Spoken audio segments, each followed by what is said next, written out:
Tele Brasil Notícias. Olá, está começando a sua edição semanal do Jornal Tele Brasil Notícias, sempre com as informações na medida certa e feito especialmente para você. Nesta edição, estaremos abordando o governo federal, que vai lançar uma linha de crédito para os motopretistas, uma coisa muito importante.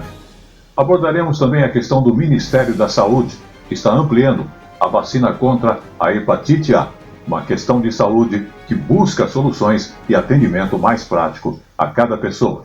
Falaremos também dos prédios mais altos do país, em Santa Catarina. E estaremos abordando também a questão ecológica e as praias e regiões que oferecem oportunidades para que você possa surfar e aproveitar a maravilha da própria natureza. Tudo isso e muito mais nesta edição do Jornal Tele Brasil Notícias. Então, vamos a ela. No ar.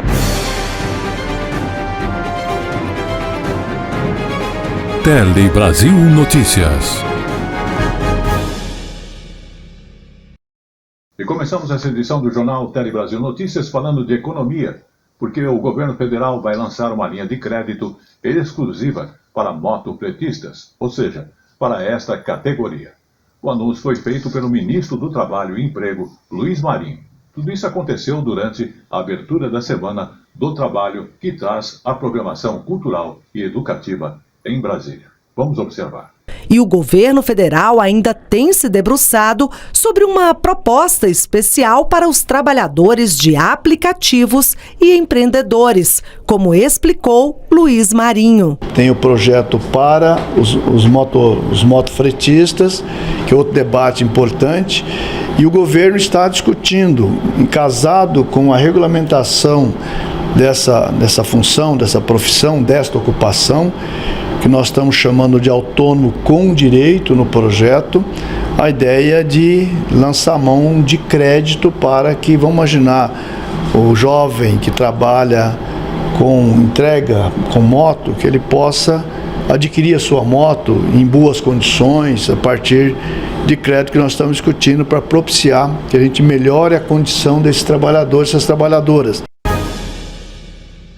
Vamos agora também falar de inteligência artificial. O governo federal criou um grupo de trabalho, inclusive, para colocar em prática o plano de inteligência artificial em nosso país. Vamos obter mais informações através da TV Pernambuco. Sobre essa novidade que foi publicada hoje no Diário Oficial da União. Esse grupo vai ter duração de 4 anos e vai monitorar e também executar o Plano Nacional de Inteligência Artificial. Ele é composto por algumas entidades, entre elas o BNDES e alguns ministérios, como os da Comunicação, da Fazenda e da Ciência, Tecnologia e Inovação. O projeto ele já havia sido divulgado desde agosto do ano passado e pelo governo federal ele é considerado um marco histórico no que se refere ao uso da tecnologia no país. Ele conta com um investimento de 23 bilhões de reais que serão distribuídos ao longo desses 4 anos de comitê. O principal objetivo é transformar o Brasil numa potência nacional e referência mundial no uso da tecnologia e da inteligência artificial, principalmente relacionada ao setor público, monitorando então aí, melhorando significativamente os serviços para a população. Entre os planos também está a criação de um supercomputador de alta performance para o processamento de um grande volume de dados. Vamos então agora falar de salário, mas salário dos brasileiros, que tiveram um aumento recorde em renda em 2024, é o que aponta o PNAD contínuo. Em 2024, os brasileiros então tiveram um aumento que é considerado recorde na renda e as desigualdades caíram ao menor patamar desde 2012. Os dados são do PNAD contínuo e foram também divulgados pelo IBGE, então vamos conferir. Em 2024, Yasmin foi promovida na empresa em que trabalha, o que fez aumentar a renda. Muito gratificante, né? Assim, ainda mais porque eu entrei como assistente, menos de um ano depois fui promovida, depois promovida novamente. Então, assim, é muito gratificante ver esse trabalho, ver reconhecimento do trabalho, crescimento mesmo. Agora, no trabalho que eu estou, eu tenho mais trabalhos por fora, então, assim, tem oportunidade até de uma renda extra. No ano passado, o rendimento mensal real domiciliar per capita chegou ao maior valor da série, R$ 2.020, com alta de 4,7% na comparação a 2023. Já o rendimento, somando todas as fontes, atingiu R$ 3.057, aumento de 2,9% e recorde da série histórica iniciada em 2012. A PNAD contínua do IBGE reúne dados de rendimentos provenientes do trabalho e de outras fontes, como aposentadoria, pensão e programas sociais. Isso reflete o dinamismo do mercado de trabalho no último ano, com a expansão do rendimento médio do trabalho, da população ocupada, e, consequentemente, da massa de rendimento do trabalho, nas classes de menores rendimentos da população ocupada nesse período. A massa de rendimento mensal domiciliar per capita também atingiu o maior valor da série, mais de R$ 438 bilhões. Segundo o IBGE, a população que recebe benefícios de programas sociais do governo também cresceu, indo de 18,6 milhões em 2023 para 24,1 milhões em 2024. A PNAD também mostrou que 3 indicadores que avaliam desigualdades de rendimento caíram aos menores níveis da série. O índice de Gini, indicador que mede concentração de renda, ficou em 0,506. O Gini mais alto da série foi em 2018. Esse índice varia de 0, máxima igualdade, a 1, máxima desigualdade. Significa que as pessoas de baixa renda, os mais pobres, estão melhorando, mas também a classe média, mas também toda a população brasileira. Quando a gente olha, a renda dos mais pobres cresceu ainda mais. É o Brasil no rumo certo e vamos seguir em frente, melhorando cada vez mais. Pelas redes sociais, o presidente Lula afirmou que os dados mostram que o Brasil está no caminho certo do crescimento econômico com inclusão social. Lula afirmou que o governo vai seguir trabalhando para fortalecer a economia brasileira, garantindo políticas de proteção e também de estímulo ao desenvolvimento. E voltamos a falar de saúde, porque a vacinação contra a hepatite A, inclusive, é um assunto bastante interessante e estava no nosso destaque das nossas manchetes. Isso porque o Ministério da Saúde está ampliando a vacinação, então, contra a hepatite A para 120 mil pessoas que utilizam esses medicamentos, que são fornecidos, aliás, pelo SUS. A meta é conter o surto na população adulta e também atender a uma mudança no perfil epidemiológico desta doença. Vamos observar. A partir de agora, as doses da vacina contra hepatite A serão indicadas também para usuários da profilaxia pré-exposição, que são os medicamentos utilizados para a prevenção de HIV. A iniciativa do governo é para conter surtos da doença na população adulta. A ampla vacinação de crianças, que antes era o público de maior risco, levou a uma redução de mais de 95% dos casos nesse público. A doença passou a ter uma concentração no público adulto, por isso a necessidade de expandir a vacinação para quem utiliza medicamentos diários contra a infecção por HIV. A meta é vacinar 80% desse público, que soma atualmente mais de 120 mil usuários no SUS. A imunização será realizada com 2 doses, com intervalo de 6 meses, garantindo proteção duradoura. Para receber a vacina é necessário apresentar a receita dos remédios usados contra o HIV. O local para a vacinação será informado pelos serviços de referência onde a pessoa recebe os medicamentos. De São Paulo, Adriana Natali. Continue em nosso jornalismo, que já estaremos de volta. Palhão Artesanatos, em novo endereço, oferece 3 andares com matérias-primas e produtos em artesanatos nacionais e importados, especialmente para você, oferecendo telas para pergolados e mais de 5.000 itens diferentes. O Palhão Artesanatos, em novo endereço na Rua Oiapoque, número no Brás. São 57 anos de tradição, atendendo a todo o Brasil. WhatsApp 11 95265 8256. E estamos de volta então falando da indústria, que teve uma alta em março. Isso, exatamente, a indústria brasileira cresceu 1,2% em março em relação ao mês de fevereiro, a maior taxa desde junho de 2024. E se olharmos bem em relação a março de 2024, o crescimento na produção foi de 3,1%, sendo assim o 10º resultado positivo seguido. Vamos observar. Se tem uma área que não sai de moda, essa área é a indústria. E ela, mais uma vez, atraiu os flashes na passagem de fevereiro para março. Segundo o IBGE, crescimento de 1,2%. Isso mesmo em meio a incertezas, como o impacto da guerra tarifária dos Estados Unidos contra a China no comércio mundial, além de juros e inflação precificados pelo mercado. Havia uma expectativa do mercado de um crescimento de 0,3% da indústria e ela cresceu 1,2%. O ano passado, a indústria já fez a diferença. O raio-x da indústria, segundo o IBGE, mostra que na comparação com o mês de março de 2024, o crescimento é de 3,1%. Nos últimos 12 meses encerrados em março, a elevação é a mesma, 3,1%. Já quando o período analisado é o acumulado do ano, o primeiro trimestre, de janeiro a março, o aumento é de 1,9%.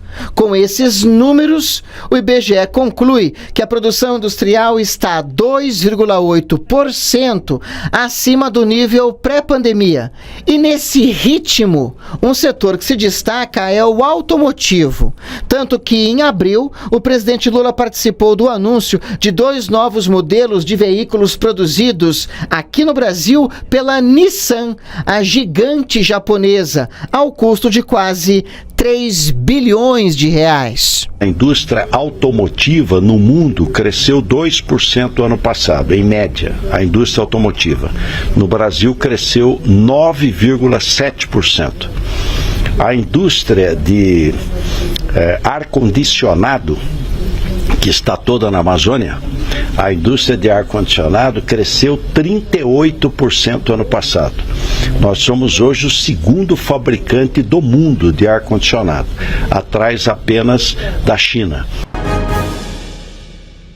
Vamos agora então abordar um dado interessante que chama muito a atenção em todo o país, que desde 2020, mais de 14 milhões de crianças foram registradas no país. Mas dessas, 863 crianças não têm o nome do pai no registro de nascimento.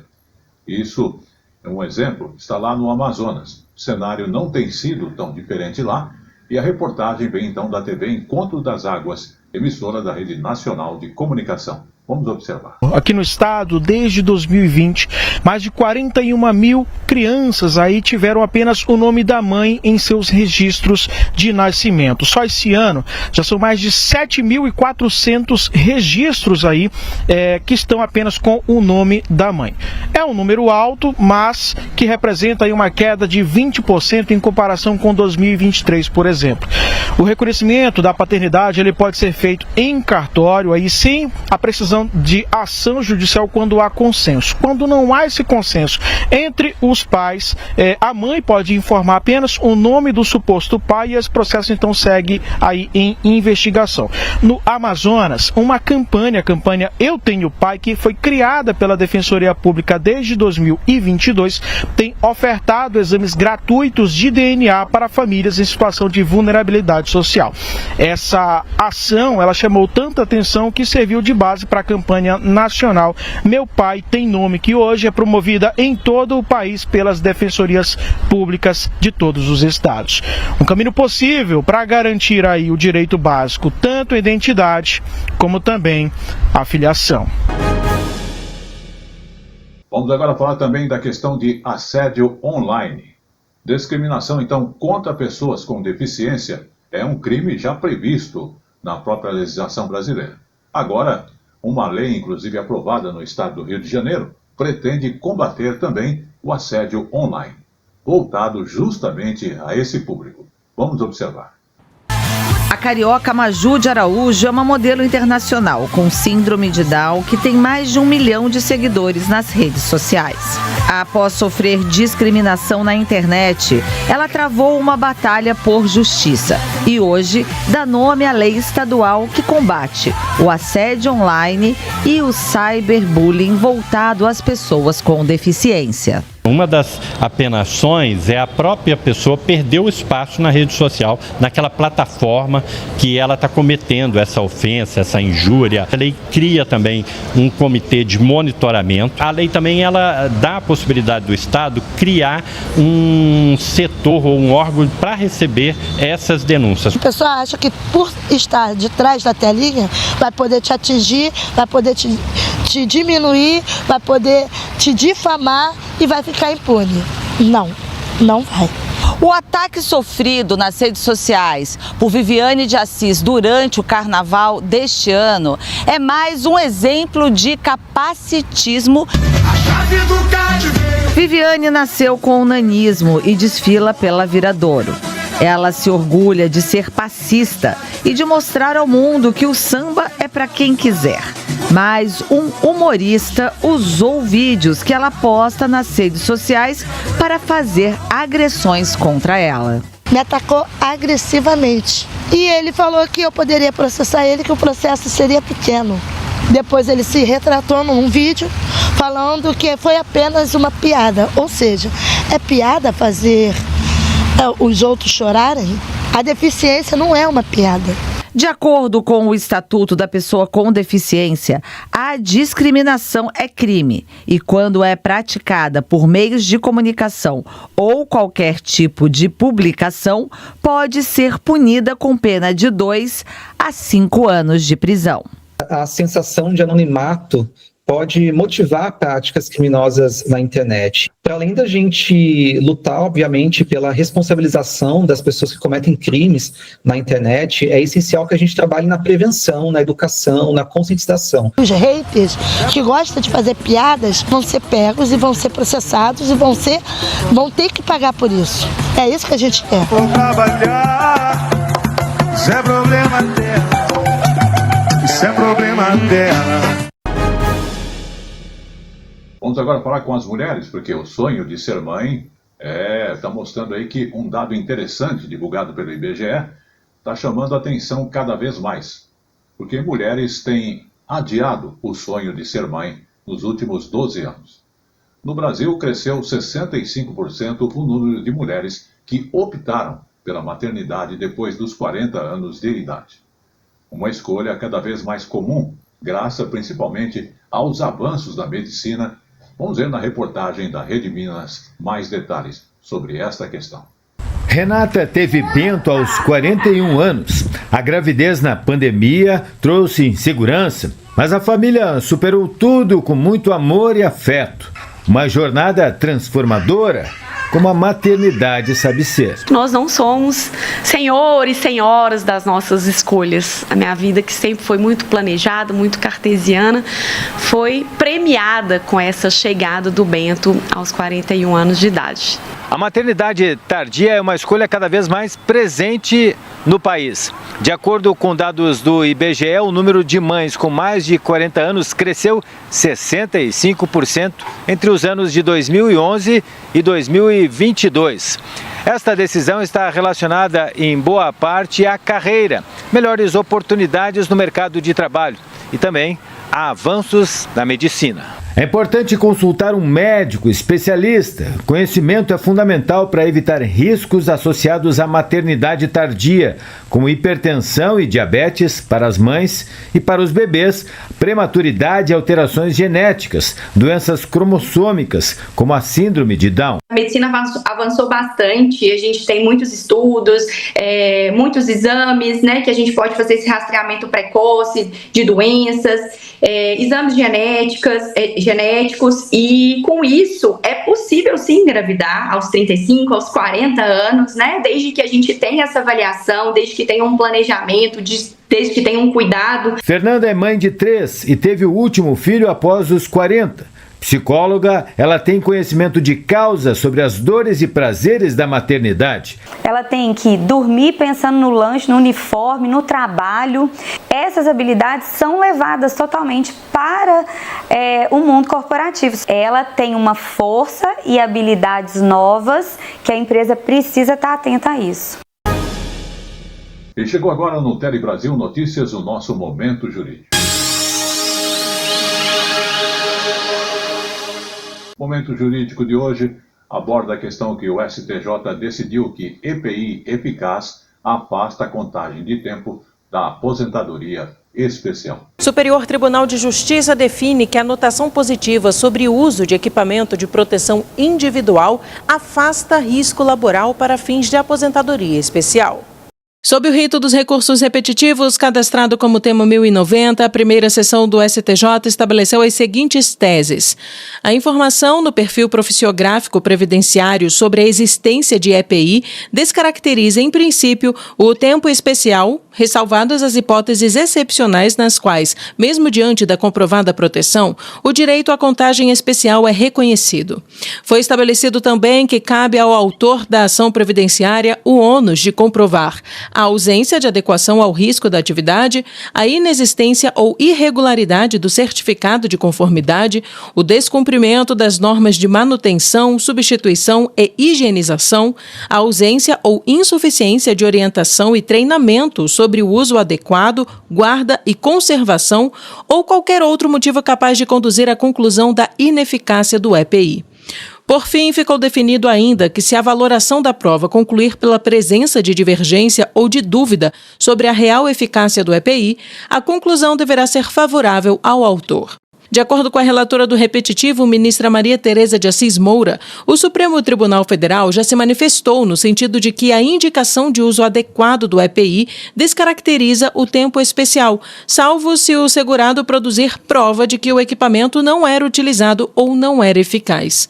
Com a fixação das teses, podem voltar a tramitar os processos que discutem a mesma matéria e estavam suspensos na segunda instância ou no próprio STJ, e o entendimento definido pela primeira sessão deverá ser observado pelos tribunais de todo o país. E vamos então aos nossos apoiadores e já estaremos de volta com mais informações para você. Palhão Artesanatos, em novo endereço, oferece 3 andares com matérias-primas e produtos em artesanatos nacionais e importados, especialmente para você, oferecendo telas para pergolados e mais de 5.000 itens diferentes. O Palhão Artesanatos, em novo endereço na Rua Oiapoque, número no Brás. São 57 anos de tradição, atendendo a todo o Brasil. WhatsApp 11 95265 8256. E voltamos falando de saúde. O Amazonas e Pará voltam a registrar casos de MP em 2025. A doença que vem sendo monitorada desde os primeiros casos suspeitos.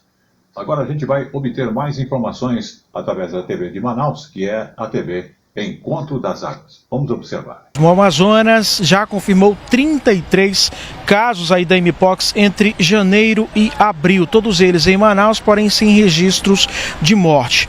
Aí, no mesmo período, o Pará já confirmou 19 casos, a maioria deles na capital Belém. 2 mortes seguem aí em investigação. Ao todo, os 2 estados já somam 52 casos aí confirmados somente em 2025. A Mpox ela é uma zoonose viral aí transmitida entre pessoas e também animais selvagens aí por meio de contatos com fluidos, lesões, objetos ou superfícies contaminadas. Os sintomas vão de febre, dor no corpo, lesões na pele até crostas que se formam aí normalmente. A Secretaria de Saúde reforça a importância de buscar auxílio imediato quando o indivíduo manifestar os sintomas. No Amazonas, os casos mais graves são tratados aqui prioritariamente na Fundação de Medicina Tropical de Manaus. Em março, o Ministério da Saúde confirmou um caso aí da nova cepa, a 1B no Brasil, a variante mais agressiva da doença. É uma mulher que teve contato com um familiar no Congo, onde há o surto da doença. As medidas de prevenção incluem evitar o contato com lesões, lavar as mãos com frequência, usar máscaras em locais fechados e manter a higiene pessoal. É importante lembrar que, ao manifestar aí os sintomas, é importante procurar uma UBS mais próxima e seguir as orientações de isolamento. Muito bem, vamos falar de um lembrete bastante importante. 2025, como sabemos, é um ano sem eleições. E é em anos assim que a Justiça então Eleitoral procura regularizar o cadastro nacional. Então, quem não votou nem justificou a ausência nos 3 últimos turnos deve correr se não quiser ter o seu título cancelado. Exatamente, o prazo vai até o dia 19 de maio. E lembrando que são mais de 5 milhões de eleitores que estão nessa situação. E cerca de 1 milhão somente no estado de São Paulo. Vamos observar. Marta hoje está com o título de eleitor em dia, mas nem sempre foi assim. Morava distante do colégio que eu votava, aí eu tive que pagar multa. Precisa regularizar o título o eleitor que não votou, não justificou e não pagou a multa relativa à ausência nos 3 últimos turnos eleitorais. 5 milhões e 100 mil eleitores em todo o país precisam regularizar o título. O prazo termina no dia 19 de maio. Quem não regularizar pode ter o documento cancelado. Manter o título eleitoral em dia é obrigatório, por exemplo, para participar de concurso público, receber salário em cargo ou função pública, obter passaporte e carteira de identidade, além de ser essencial para ser candidato e votar. Porque é um dever de um cidadão, né? Nosso dever, se a gente não lutar, deixar para lá, vira bagunça. A Justiça Eleitoral orienta a acessar os sites do TSE ou do TRE para verificar a situação do título. Em caso de irregularidade, o eleitor precisa pagar multa por turno ausente. Se o problema for só de multa, não for pendência de biometria, a pessoa já tem a biometria, ou está numa cidade que a biometria é facultativa, apenas pagando a multa, ela já consegue obter a certidão de quitação eleitoral, um documento que mostra que ela está com tudo em dia com a Justiça Eleitoral, pela própria internet ou no aplicativo e-título. Vamos lá então da medicina nacional e do avanço e um produto com custo bem em conta. Uma caneta que custa R$10 e pode identificar quando alguém colocar uma droga na bebida. A invenção, inclusive, é de um estudante de uma escola pública do Ceará. E, se pensarmos bem, pode ser o fim, quem sabe, aí daquele golpe conhecido como Boa Noite Cinderela. Vamos observar com mais detalhes nessa reportagem da TV Ceará. Dentro de um laboratório de escola pública, 5 meninas se juntaram para salvar umas às outras, com coragem, conhecimento e uma caneta que detecta o perigo invisível no fundo de um copo. Uma caneta que diz: aqui tem algo errado. Nasceu assim a Drug Test Pen, projeto cearense criado para evitar o golpe conhecido como Boa Noite Cinderela. Desse laboratório de química saiu uma das invenções mais impressionantes do último ano, justamente essa caneta, capaz de evitar o golpe conhecido como Boa Noite Cinderela. O reagente nas farmácias para evitar esse tipo de golpe custava algo em torno de R$300. As estudantes aqui de Pacajus conseguiram diminuir o valor disso para R$10.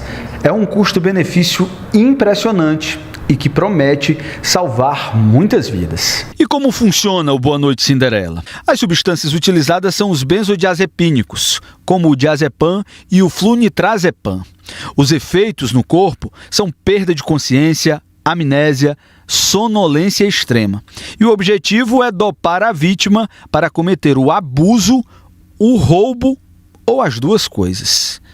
Risca-se o papel com a Drug Test Pen, pingam-se gotas da bebida. Se houver droga, surgem pontos pretos. O resultado é visível em até 10 segundos. É um produto de muita importância, né? Porque são golpes que comumente acontecem, sobretudo em mulheres.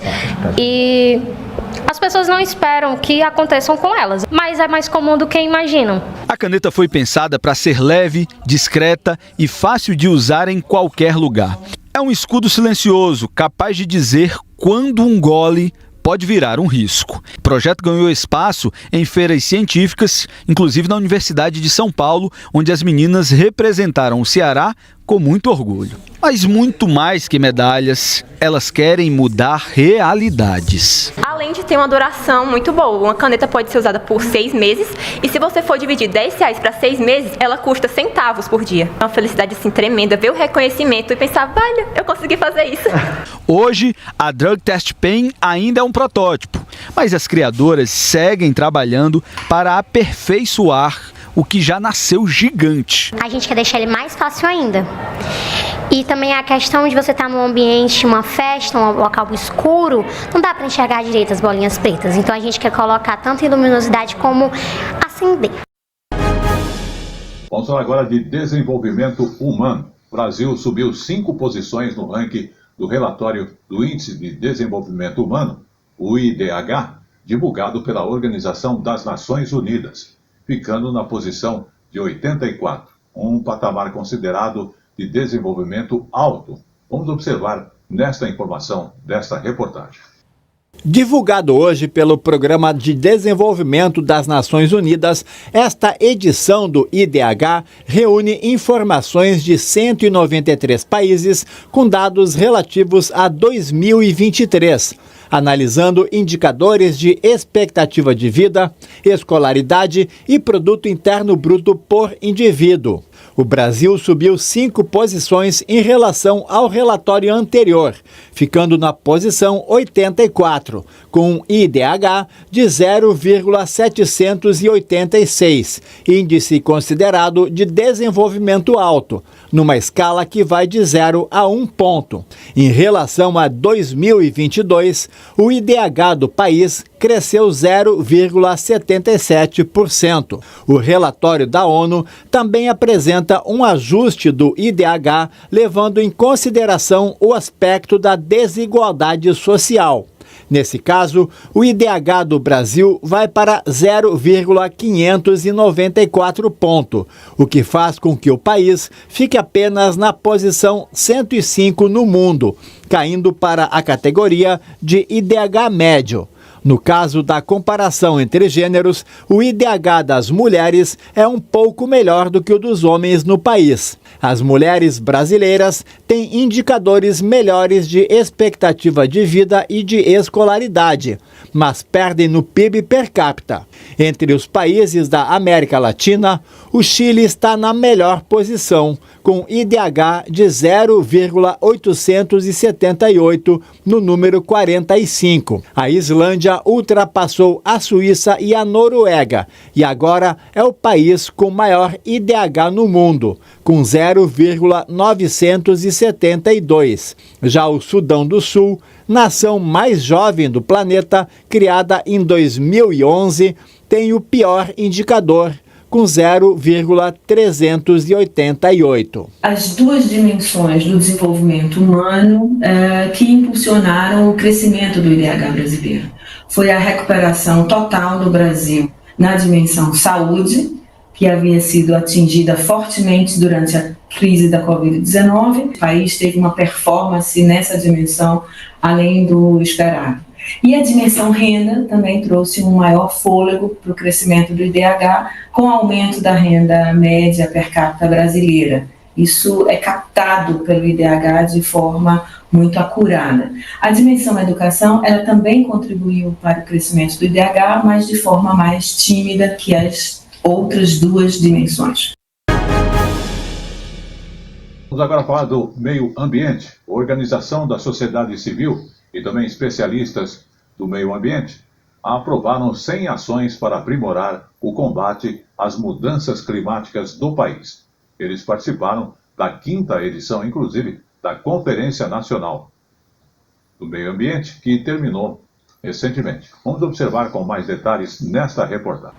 enchentes, ondas de calor, queimadas e secas. Os eventos extremos estão cada vez mais frequentes e vão afetar todo mundo. Por isso, é importante que toda a sociedade participe do debate para enfrentar as mudanças climáticas.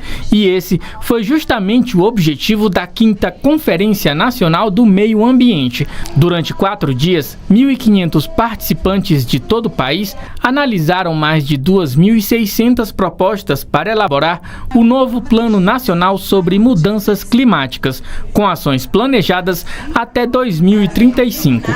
Então nós tivemos uma discussão durante toda a conferência e foi um momento bastante importante, onde a gente teve inclusão dos diversos tipos de povos que a gente tem no nosso país, né? E aí a gente colocou essas discussões, essas contribuições a partir das nossas especificidades. A nossa perspectiva é que o documento não fique só no papel, mas que ele saia realmente do papel. Porque não adianta a gente apresentar propostas, essas propostas ficam no papel e não tenham a concretização daquilo que a gente propôs aqui. Então, nós queremos que essas propostas aprovadas aqui sejam colocadas em prática. A diversidade dos participantes foi um dos pontos fortes da Conferência Nacional do Meio Ambiente. Metade de mulheres, metade de negros, além da participação das comunidades tradicionais, como indígenas e quilombolas. Eles montaram um documento final com 100 propostas para o clima, sendo 10 prioritárias. Entre essas propostas estão, por exemplo, a destinação mínima de 5% dos orçamentos da União, de estados e dos municípios contra as mudanças climáticas, como fiscalização e reflorestamento. A formação do Sistema Nacional de Brigadas Populares para combater incêndios florestais. A elaboração de um Plano Nacional de Regularização Fundiária para acelerar a demarcação de territórios indígenas e quilombolas. E o fortalecimento da agricultura familiar, reduzindo o desmatamento e o uso de agrotóxicos. Nós temos que integrar. Por exemplo, como é que eu vou conciliar o recurso do Plano Safra com combater desmatamento? Não é conciliar. Eu tenho que integrar dentro do Plano Safra, as ações já têm que ser voltadas para combater desmatamento. Por isso que a gente faz um estímulo à boa prática. Vamos abordar também, aqui em São Paulo, uma exposição que traz aí a capacidade de se manipular o som a partir do corpo e também a nossa fala e a perspectiva do português falado no Brasil e suas variedades. Vamos observar. Pelas ruas da capital paulista, a maior cidade de língua portuguesa no mundo, o idioma é falado de muitas maneiras. Tem alemão se virando em português. Bom dia. Tem brasileiro esbanjando expressões regionais e sotaque. E a gente tem mais aquelas palavras mais regionalizadas. Arriégua, macho, diabo é isso. Tem também o pembelê de Angola. Atento às diferenças entre o português falado lá e aqui. Alguma palavra é muito diferente. Tipo, aí nós falamos gajo. Aqui a gente fala cara. Tá a ver a diferença do sotaque? A língua portuguesa é o 5º idioma mais falado no mundo. São 265 milhões de falantes no Brasil e em mais 8 países. O português é a língua oficial também de Angola, Cabo Verde, Guiné-Bissau, Guiné Equatorial, Moçambique, Portugal, São Tomé e Príncipe e Timor-Leste. Em São Paulo, o Museu da Língua Portuguesa é dedicado a celebrar o idioma. Inaugurado em 2006, foi destruído por um incêndio em 2015. Foi reaberto em 2021. O espaço tem diversas atrações e muitos recursos audiovisuais. Esta sala da exposição temporária Fala, Falar, Falares é dedicada aos sotaques. E a ideia é adivinhar de onde é cada um deles.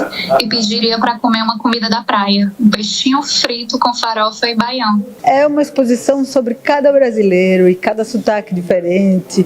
Então é uma exposição muito divertida, muito interessante do ponto de vista do autorreconhecimento, mas também conta muito a história de palavras que viajaram o mundo antes de chegar aqui. Então, quem vem ao museu, eu gosto sempre de falar que quem vem ao museu se reconhece um pouquinho, porque encontra aqui também eco para o seu sotaque, para a sua história, um pouco para a sua cultura, né? E por falar em exposição, também vamos falar aí do Rio de Janeiro, que tem o Palácio Gustavo Capanema, que é o ícone da arquitetura modernista do Brasil. E, inclusive, já tem data marcada para reabrir as suas portas. A data é 20 de maio. O espaço que estava fechado, inclusive para reformas desde 2014. Vamos acompanhar esta visita guiada através desta reportagem. Um prédio de arquitetura singular, artes gráficas integradas com a construção. O Palácio Gustavo Capanema, no centro do Rio, foi construído entre 1937 e 1945 por Getúlio Vargas. Tombado pelo IPHAN desde 1948, o local primeiro serviu como sede do Ministério da Educação. O nome é uma homenagem ao ministro Gustavo Capanema, intelectual ligado a diversas artes de vanguarda. O prédio, que vai ser entregue oficialmente no dia 20 de maio, vai ter uma dupla vocação. Será sede de órgãos como o IPHAN e a Funarte, ao mesmo tempo em que terá espaços abertos à visitação. A gente quer um palácio popular, a gente não quer um palácio restrito apenas ao uso administrativo ou outras funções que não sejam de interesse público. Então aqui, certamente, nos próximos anos nós teremos essa conexão profunda e necessária da sociedade com o seu patrimônio cultural. Reaberto, o Palácio Capanema é devolvido à população com uma vocação cultural. Por aqui podem ser observadas diversas obras de arte, como, por exemplo, este afresco, que reúne telas de Cândido Portinari pensadas individualmente. A obra se chama Ciclos Econômicos. Na sala de conferências Gilberto Freire estão dois entre os afrescos mais importantes, pintados por Cândido Portinari, Primeira Aula do Brasil e Aula de Canto.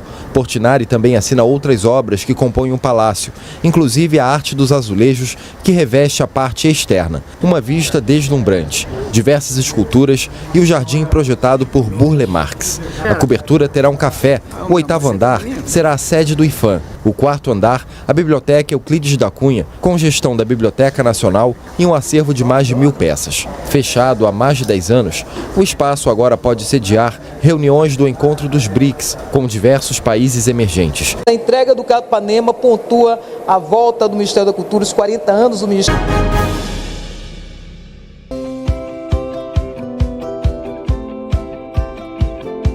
Lembrar que também o Palhão Artesanatos, ele está há mais de 57 anos na rua Oiapoque, hoje em novo endereço, atendendo você. Ele tem lá a linha de produtos que envolve a matéria-prima e também produtos para decoração de sua casa. Falando em decoração, você encontra lá as esteiras, todos os tipos. Tem lá também, além das esteiras, bolsas, chapéus.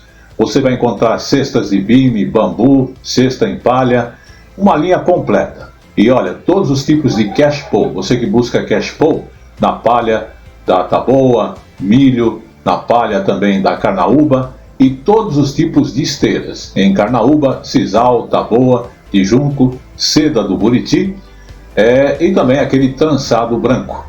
Tapetes, caixas para presentes, está chegando aí a época de festa, Natal, ele tem lá para você. E olha, cesto para roupas, também para você que tem padaria, para pães, para supermercados, uma linha completa. São mais de 4.000 itens diferentes para bem atender. Está localizado, como dissemos, na rua Oiapoque, ali na Rangel Pestana, né? Através da Rangel Pestana, a rua Oiapoque, perto ali do viaduto gasômetro, né? E você que quer fazer negócio através do WhatsApp 95265-8255, tem também o 8256 e o 8258. Lembrando que além do atendimento, você tem orientações e você faz tudo isso através do WhatsApp, porque o Palhão Artesanatos é mais de 57 anos com tradição e atendimento diferenciado a você.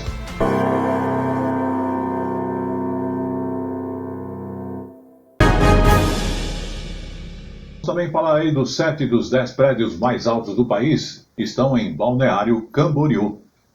E Santa Catarina é onde tem aquela orla tão gigante que cada vez mais alta, entre eles um prédio de 70 andares é considerado o maior da América Latina, chamados arranha-céus. Vamos observar. Balneário Camboriú, no litoral de Santa Catarina. Conhecida como Dubai brasileira, a cidade conta com 7 dos 10 maiores arranha-céus do país. Para o corretor de imóveis, aqui é o melhor lugar do Brasil. O balneário está bem alta, explodiu nos últimos anos, né? Já era bem conhecida, mas tá na mídia bem forte. As belezas naturais e o skyline dos prédios têm atraído cada vez mais turistas. Foram 2 milhões no último verão. Com o turismo em alta, Matheus mudou de profissão e veio para Balneário. Virou fotógrafo de turistas. O pessoal pede bastante, vamos tirar ali para a parte dos prédios. E eu também, eu acabo sugerindo que o pessoal vem para isso, para ver esse diferencial. Para além do desenvolvimento econômico, os impactos sociais e ambientais dessas construções são sentidos por quem mora em Balneário. Quando a gente veio morar aqui, não dava esses alagamentos. A verticalização causa um atraso no escoamento das chuvas. A água não escoa mais para o mar, ela fica retida dentro da cidade. Então a cidade tem que pensar em como ela vai fazer para escoar essa água para o mar ou para as galerias pluviais. Edifícios cada vez mais altos têm ganhado o céu das metrópoles mundo afora. São Paulo, conhecida como Selva de Pedra, tem sentido ainda mais os efeitos da verticalização. No caso de São Paulo, o processo é fundamentalmente econômico. Agora nós estamos falando de muito dinheiro e prédios muito altos. Essa é a novidade. Hoje, a torre mais alta da capital paulista fica na Zona Leste. Edifícios históricos do centro voltam a ser valorizados. São diversas as opções de entretenimento nas alturas. Enquanto prédios cada vez mais altos são erguidos em várias cidades do país, aqui na região de Pinheiros, em São Paulo, moradores lutam para preservar casas do século passado. Enquanto a gente conseguiu a zona predominantemente residencial, eles conseguiram o protocolo para construir um prédio da altura de 30 andares. Moradores de outras regiões da cidade também lutam para preservar o que consideram patrimônio histórico e evitar que eles deem espaço para mais arranha-céus. A gente olha para outros lugares no mundo e a gente vê tanta coisa preservada e preservada porque a sociedade entende que tudo isso é importante para ela. Muito bem, como eu falo sempre, tudo que é bom dura pouco, e o Tele Brasil Notícias da Semana está chegando ao seu final, agradecendo a sua audiência. Mas antes de encerrarmos, vamos falar do meio ambiente. Vamos falar aí do encontro das águas do rio com o mar, onde formam ondas que acabam atraindo surfistas do mundo todo. É a região amazônica. E o surf é conhecido como surf na Pororoca. Mas nos últimos anos, esse fenômeno, inclusive, vem perdendo força justamente com os acontecimentos do avanço do mar e as secas provocadas pelas mudanças climáticas. Vamos observar. No meio da floresta amazônica, ondas sobem o leito do rio Mearim, no Maranhão, por dezenas de quilômetros. Isso aqui é a Pororoca. A gente está surfando no maior bioma do planeta. O fenômeno da Pororoca atrai surfistas de todos os países. O encontro das águas do rio com o mar forma ondas de até 2 metros de altura. O brasileiro Sérgio Laus já foi 2 vezes recordista mundial e surfa pororocas da Indonésia ao Alasca, mas é pra cá que ele gosta de voltar. É uma intensidade, a gente está surfando a face da maré. São milhões de metros cúbicos de água que vem transbordando o rio adentro. Não é uma onda. Uma onda ela quebra e se desfaz, essa ela só vem ganhando intensidade, é um tsunami amazônico. O problema é que essa riqueza amazônica pode estar com os dias contados. Este ano, as ondas tinham cerca de metade do tamanho das que Sérgio viu aqui anos atrás. Elas são ainda menores do que as ondas de 5 metros que ele costumava surfar no rio Araguari, antes que a erosão causada pela agricultura e pelas represas secasse uma das pororocas mais poderosas do Brasil. O surfista teme que o aumento do nível do mar e as secas provocadas pelas mudanças climáticas estejam alterando o equilíbrio que dá origem à pororoca. essas mudanças climáticas sim interferem, a gente precisa ter olhos para isso e espero que agora a gente tenha esse momento aí especial na Amazônia, lá em Belém, e que a COP30 traga novas esperanças, né, para o Brasil e para o mundo. E com essa última informação ecológica, o Jornal Tele Brasil Notícias desta semana vai ficando por aqui, agradecendo a sua audiência e também lembrando que você pode nos acompanhar através do Jornal Tele Brasil Notícias, no YouTube ou Facebook, no @Jornal Tele Brasil Notícias, tudo junto. E você que quer outras informações, temos também o Facebook, A Hora da Notícia. Agradecemos o apoio de toda a nossa equipe técnica e estaremos de volta na semana que vem. Até lá!